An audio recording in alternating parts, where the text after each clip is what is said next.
part of our UNESCO World Heritage Site, historic Bridgetown and its garrison. Here you can learn about the fascinating story of George Washington's visit to Barbados in 1751.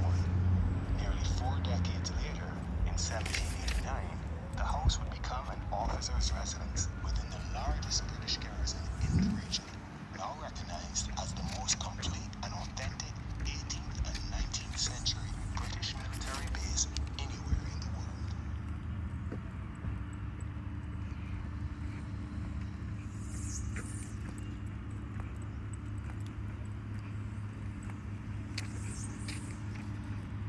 Today, I visit President George Washington House in Barbados. This beautiful house is his holiday stay.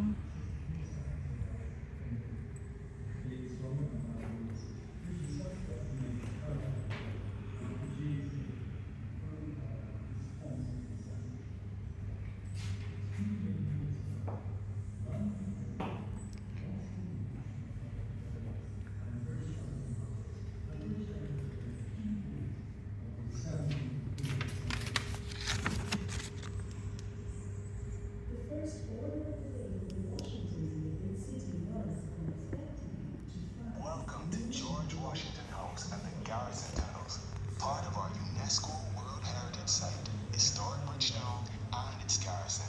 Here you can learn about the fascinating story of George Washington's visit to Barbados in 1751.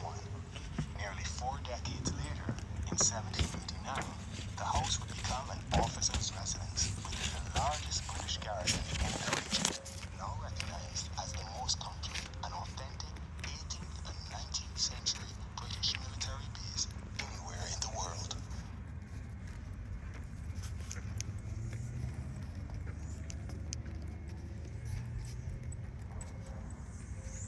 Welcome to George Washington House and the Garrison Tunnel, of our UNESCO World Heritage Site, historic Bridgetown and its garrison.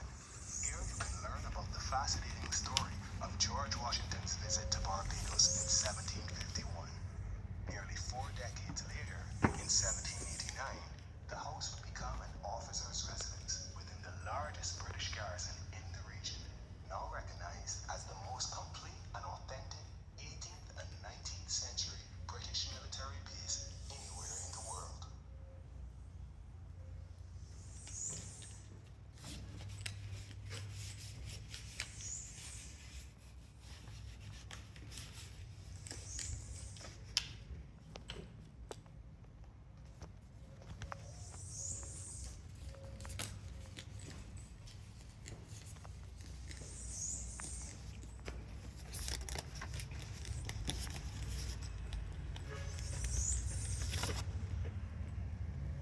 George Washington visited Barbados in 1751.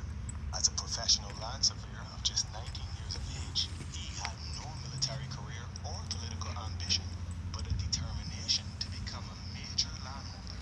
However, this was not actually George's journey, rather that of his older half-brother, Lawrence Washington.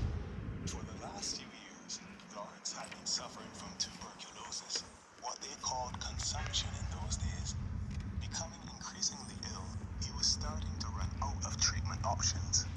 However, he had been told that tropical weather might bring about a recovery.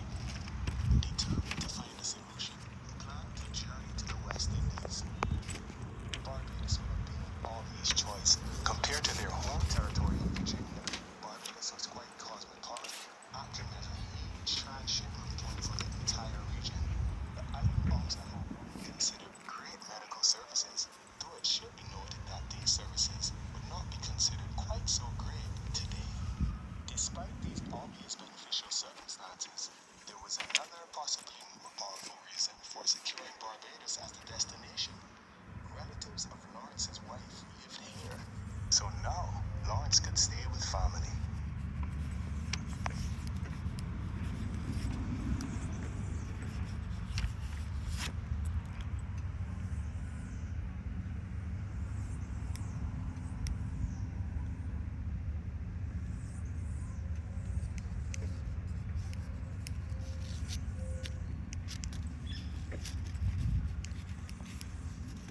As a 19-year-old land surveyor on his first real trip overseas, George Washington spent much of his time exploring the island, delving into almost every aspect of Barbadian life. He spent time examining the agricultural systems at the plantations, the commercial activities at the port, and since the owner of this house was the commander of James Fort in Bridgetown, he spent time with the militia, visiting various fortifications including the nearby Charles Fort. He clearly had a voracious appetite for information, a growing knowledge bank which he could return to throughout his life.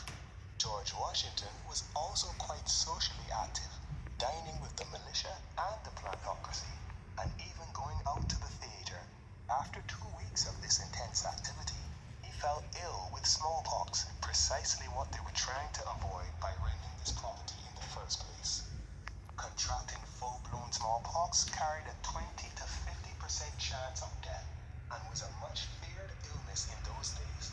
Clearly, George Washington did not succumb, probably due to his generally good physical condition, and by surviving it, he also became immune from any further occurrences of smallpox.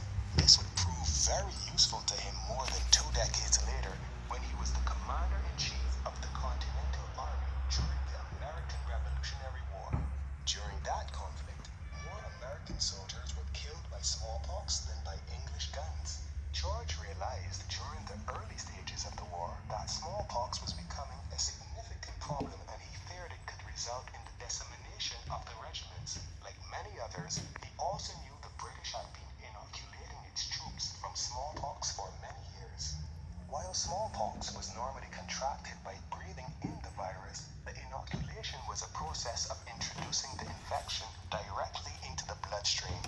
Though this still resulted in the illness, it reduced the probability of death to between 1 and 2%, considered acceptable collateral damage in those days. Things were quite different on the American side as Congress had gone so far as to ban the practice of inoculation, fearing improper application could result in an even higher rate of fatalities. George Washington was also hesitant, but his concern was quite different. While he was convinced the inoculation would work, it had to be applied to the troops en masse. If the British discovered what they were doing, they could take advantage of the situation and attack during the 3 to 4 weeks the men were ill. In the end, George defied Congress and proceeded with the inoculations without the British finding out, and thus prevented a disastrous loss of life. Why was George Washington so convinced by the inoculation when almost everyone else was not? To answer this, we have to look again to his time in Barbados. Here he was in this room, fighting for his life against smallpox. His brother Lawrence, very weak from the effects of the tuberculosis, was untouched by the illness in the next room. George had known the reason for this, but now got to see it for himself. Lawrence, who had previously served as a British soldier in Europe, had already been inoculated for smallpox. After being sick for 3 weeks, George had recovered sufficiently to return to his busy self-education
decided his death would not occur on a foreign land, he returned home to Virginia, arriving in early June, dying soon after in July 1752.